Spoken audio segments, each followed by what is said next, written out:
No one knows the day, but everyone knew what to watch for. Every single time someone has tried to calculate the exact date of Christ's return, that person has been wrong. Every time. No exceptions in 2,000 years. But that doesn't mean Jesus left no clues. It means we've been reading the wrong clue this whole time. Matthew 24 verse 36. But of that day and hour knoweth no man, no, not the angels of heaven, but my Father only. That verse shows up in almost every sermon on prophecy, usually to close the conversation, not to open it. It gets used as a full stop, a polite way of saying let's not speculate any further. And that's an incomplete reading. Because within the original context in which Jesus said it, that sentence was not an invitation to silence. It was a direct reference, almost an inside joke, in the best sense, to a custom that every married person, or every person of marrying age sitting there listening to Jesus, would have recognized instantly. A wedding custom. And once you understand that custom, the phrase "no one knows the day" stops meaning "forget it, nothing can be known" and starts meaning something far more specific, far more useful, and, frankly, far more unsettling. No one knows the exact hour, but everyone knows exactly the season, and everyone is responsible for being ready within it. 1. The sentence nobody finishes reading. Look at what comes immediately after Matthew 24 verse 36. Jesus doesn't change the subject. He tells the story of Noah, as it was in the days of Noah, so shall it be also in the days of the Son of Man, people eating, drinking, marrying, giving in marriage, until the day Noah entered the ark, and they did not know, until the flood came. Right after that, he moves straight into chapter 25. Then shall the kingdom of heaven be likened unto 10 virgins, which took their lamps, and went forth to meet the bridegroom. Notice the progression. Jesus links "no one knows the day" to a wedding scene that's coming right after it, and before that, to a scene of people living ordinary life without noticing what was approaching. Those 3 blocks, the unknown day, the example of Noah, the parable of the bridegroom, aren't 3 separate topics Jesus happened to place side by side. They're a single line of reasoning, and that line of reasoning only makes full sense once you understand how a wedding actually worked in 1st century Judea. Most Western Christians read the parable of the 10 virgins as a generic illustration about being prepared, without realizing that every detail in that story, the delayed bridegroom, the midnight shout, the oil that needs refilling, the door that closes, corresponds to a real, specific element of a wedding custom that every Jewish audience of that time knew by heart. Jesus wasn't inventing a random metaphor. He was using the most anticipated, most celebrated social event in the life of any Jewish family to explain the exact structure of his own return. 2. How a 1st century Jewish wedding actually worked. A traditional Jewish wedding unfolded in 2 major stages, separated by a period that could last months, sometimes close to a year. The first stage was the formal betrothal, called shidduchin, followed by kiddushin, the official, legally binding commitment. At this stage, the groom's father, or the groom himself acting through his family, paid the bride's family the moher, the bride price. That payment wasn't symbolic. It was a real financial commitment, a public sign that the groom was taking on full responsibility for his future wife. From that moment on, the couple was already considered legally bound, even while living in separate homes and, in many cases, without having yet been alone together. Once the betrothal was sealed, the groom went back to his father's house. And here's the central detail that ties everything together: the groom didn't go back to wait passively. He went back to build, or at least prepare, an additional room within or near his father's house, a new, dedicated space where the couple would live after the wedding feast. In some traditions, that room was called the heater, literally chamber. The construction could take months. In some of the more elaborate historical reconstructions, the whole process took roughly a full year. And here's the twist that changes everything: the one who decided when the room was ready wasn't the groom. It was his father. The groom's father inspected the construction and either declared himself satisfied or didn't. Only after that approval was the groom authorized to go get his bride. That means that during the entire preparation period, not even the groom himself knew the exact day he would be married. He knew the wedding was coming.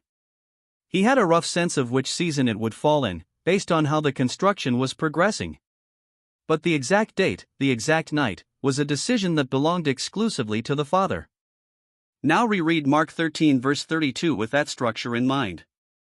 But of that day and that hour knoweth no man, no, not the angels which are in heaven, neither the Son, but the Father. Not even the Son knows. Exactly like, in the wedding custom, not even the groom himself knew the exact day of his own wedding feast, only the Father knew, because only the Father had the authority to declare the construction finished and give the order to depart. Jesus wasn't admitting some strange gap in his own knowledge. He was describing, with cultural precision, the exact position a Jewish bridegroom occupied within his own wedding. 3. The Father's house and the place prepared. That background sheds new light on one of the most quoted verses at funerals, almost never connected to this context, John 14 verses 2-3. In my Father's house are many mansions, if it were not so, I would have told you. I go to prepare a place for you. And if I go and prepare a place for you, I will come again, and receive you unto myself, that where I am, there ye may be also. Stop and read that again, not as an abstract promise about heaven, but as the literal words of a Jewish bridegroom to his betrothed, on the night before leaving her to go build the chamber in his Father's house. I go to prepare a place for you. That's exactly what a bridegroom said. I will come again and receive you unto myself. That's exactly what a bridegroom promised to do once his Father approved the construction. On the night before his own crucifixion, Jesus is speaking to the disciples exactly the way a bridegroom spoke to his bride at the betrothal ceremony. He's making his role within that structure unmistakable. He is the bridegroom, the Father is the one who decides the day, the house is being prepared, and the promise of return is absolute, even though the date hasn't been revealed. That detail changes how the whole passage reads. It isn't a generic comfort verse for someone who has lost a loved one, though it works beautifully in that context too. At its root, it's a betrothal declaration. And it connects directly back to the question that opened this video: why doesn't anyone know the day? Because the bridegroom is away, at the Father's house, building. And only the Father decides when the construction is finished. 4. The shout and the trumpet. Once the Father finally declared the construction complete, the most dramatic part of the custom began. The groom, usually at night, would leave his father's house accompanied by close friends, the friends of the bridegroom, mentioned several times in the Gospels, heading toward the bride's house. That walk was never silent. It was loud on purpose. Someone would blow the shofar, the ram's horn used on solemn occasions, and the group would shout through the streets to announce that the bridegroom was coming, giving the bride and her attendants time to prepare and go out to meet the procession. Now look at the parable of the 10 virgins with that detail in mind. Matthew 25 verse 6. And at midnight there was a cry made, Behold, the bridegroom cometh, go ye out to meet him. A cry. At midnight.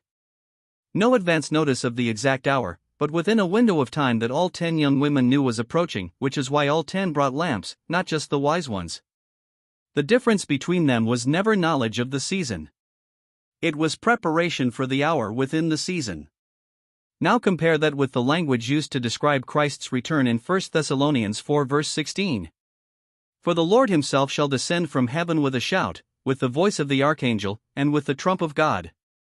A shout and a trumpet. The exact same structure, word for word, as the Jewish wedding procession, the announcing cry, the sound of the trumpet, an arrival that catches off guard only those who weren't watching, and never those whose lamp was lit. 5. The day not even the religious leaders knew. There's an extra layer here that ties this custom directly back to the feast calendar we discussed in the previous video. In part of the Jewish tradition that developed after the 1st century, the Feast of Trumpets Rosh Hashanah, the first day of the 7th month on the biblical calendar, picked up a curious nickname in some teaching circles, Yom HaKseh, the hidden day, or in other phrasings, the day no one knows. The reason is technical and fascinating. Unlike almost every other biblical feast, which began on fixed, predictable dates within the lunar calendar, the exact start of Rosh Hashanah depended on direct observation of the new moon by qualified witnesses in Jerusalem. Even the Sanhedrin, Israel's highest religious council, had to wait for eyewitness testimony confirming the new moon had been sighted before officially declaring the feast had begun and ordering the shofar to be sounded. That means, in practice, not even Jerusalem's most respected religious leaders knew with absolute certainty, in advance, exactly what hour that feast would begin. They knew the approximate day. They knew it was coming. But final confirmation depended on a witness spotting something in the sky, followed by an official declaration only after that. Here's the honesty this requires: the direct association between that feature of Rosh Hashanah and the specific phrase Jesus uses in Matthew 24 verse 36 is a popular teaching connection among some Christian prophecy teachers, not a closed historical or academic consensus among scholars of Second Temple Judaism. But the structural similarity is, at the very least, too striking to ignore. A feast whose very start literally required visual observation and confirmation before the announcement, described by generations of rabbis as the hidden day, exactly the kind of language Jesus uses to describe his own return. 6. The bride who lived ready, not the bride who lived in panic. Back to the parable, the difference between the 5 wise virgins and the 5 foolish ones was never about who had more information about the date. None of the 10 knew the exact hour. All 10 fell asleep waiting. It's right there in the text, Matthew 25 verse 5, while the bridegroom tarried, they all slumbered and slept. The sleep itself wasn't the failure. The failure, if we can even call it that, was the lack of extra oil. 5 of them carried reserve flasks, anticipating that the wait might stretch on longer than expected. 5 didn't, and when the cry came at midnight, they discovered too late that they didn't have enough fuel to keep the lamp burning to the end. That's the point almost always lost when no one knows the day gets quoted in isolation, stripped of this context. Within the culture of the Jewish wedding, it was never an invitation to passivity or resignation. Within that custom, it meant exactly the opposite, an invitation to live constantly stocked, constantly ready, because the call could come on any night within that expected season, and no one had the right to claim surprise when the season itself was already known to everyone. 7. The church's bride. The pattern repeats through the rest of Scripture. This isn't an isolated theme, used once and dropped. The image of the wedding between Christ and the church runs through the New Testament as a connecting thread. Ephesians 5 verses 31 to 32 describes the relationship between Christ and the church explicitly in terms of husband and wife, even quoting the language from Genesis about a man leaving his father and mother to be joined to his wife, and concluding, "This is a great mystery, but I speak concerning Christ and the church." Paul isn't using marriage as just one illustration among several available options. He's saying that human marriage, from the very beginning, has always been a smaller echo of a larger mystery, the relationship between Christ and his people. Revelation 19 verses 7 and 9 takes that image to its climax. "Let us be glad and rejoice, and give honor to him, for the marriage of the Lamb is come, and his wife hath made herself ready. Blessed are they which are called unto the marriage supper of the Lamb." The final consummation of the story, in John's vision, isn't described as a cold, bureaucratic judgment. It's described as a wedding feast, with guests, with a banquet, with a bride who spent the waiting period getting ready, making herself ready, exactly the kind of language used to describe a bride dressing and adorning herself before the wedding procession arrives. And the picture is completed in Revelation 21 verse 2, where the New Jerusalem, the final city, is described as a bride adorned for her husband. The entire structure of the Bible, from beginning to end, is organized around this metaphor: betrothal, price paid, house prepared, waiting period, an unexpected call within an expected season, and a final feast. The wedding isn't a decorative detail of biblical prophecy. In many ways, it's the very structure that organizes it. 8. Isaac, Rebekah, and the servants sent to fetch the bride. There's an even older precedent that helps make sense of this structure, found in Genesis 24. Abraham, already old, sends his most trusted servant to find a wife for Isaac, his son, in a distant land. The servant doesn't choose on his own whim, he prays, asks for a specific sign, and finds Rebekah at the exact moment the sign is fulfilled. Rebekah agrees to go, even without ever having seen Isaac, trusting only the servant's word and the gifts he brought on behalf of the bridegroom's father. Many Christian readers, over the centuries, have noticed the parallel. The father Abraham represents God the Father, sending someone in his name to find a wife for the son. The servant, who isn't even named for much of the narrative and whose only function is to introduce the bridegroom and persuade the bride to leave, is often read as a figure of the Holy Spirit, whose role described in the New Testament is exactly that: to testify of the Son, to prepare the church's heart, and to guide her toward the bridegroom. By the end of the journey, Rebekah sees Isaac from a distance and gets down off the camel to meet him, Genesis 24 verse 64. The journey ends with a real, visible, unmistakable physical encounter. Not a second-hand report, not a rumor, the bride seeing the bridegroom with her own eyes. That detail connects directly to the principle of trust your eyes, not your ears, discussed in the previous video. Rebekah's journey was guided by the servant's word, but the final recognition of the bridegroom happened through direct sight. No second-hand account ever stood in for the real encounter. 9. Ruth, Boaz, and the Redeemer who held the legal right. Another equally rich precedent is found in the book of Ruth. Boaz isn't simply a suitor, he is the Goel, the kinsman redeemer, someone with both the right and the legal responsibility to redeem the property and the family name of a deceased relative by marrying the widow to preserve the family line.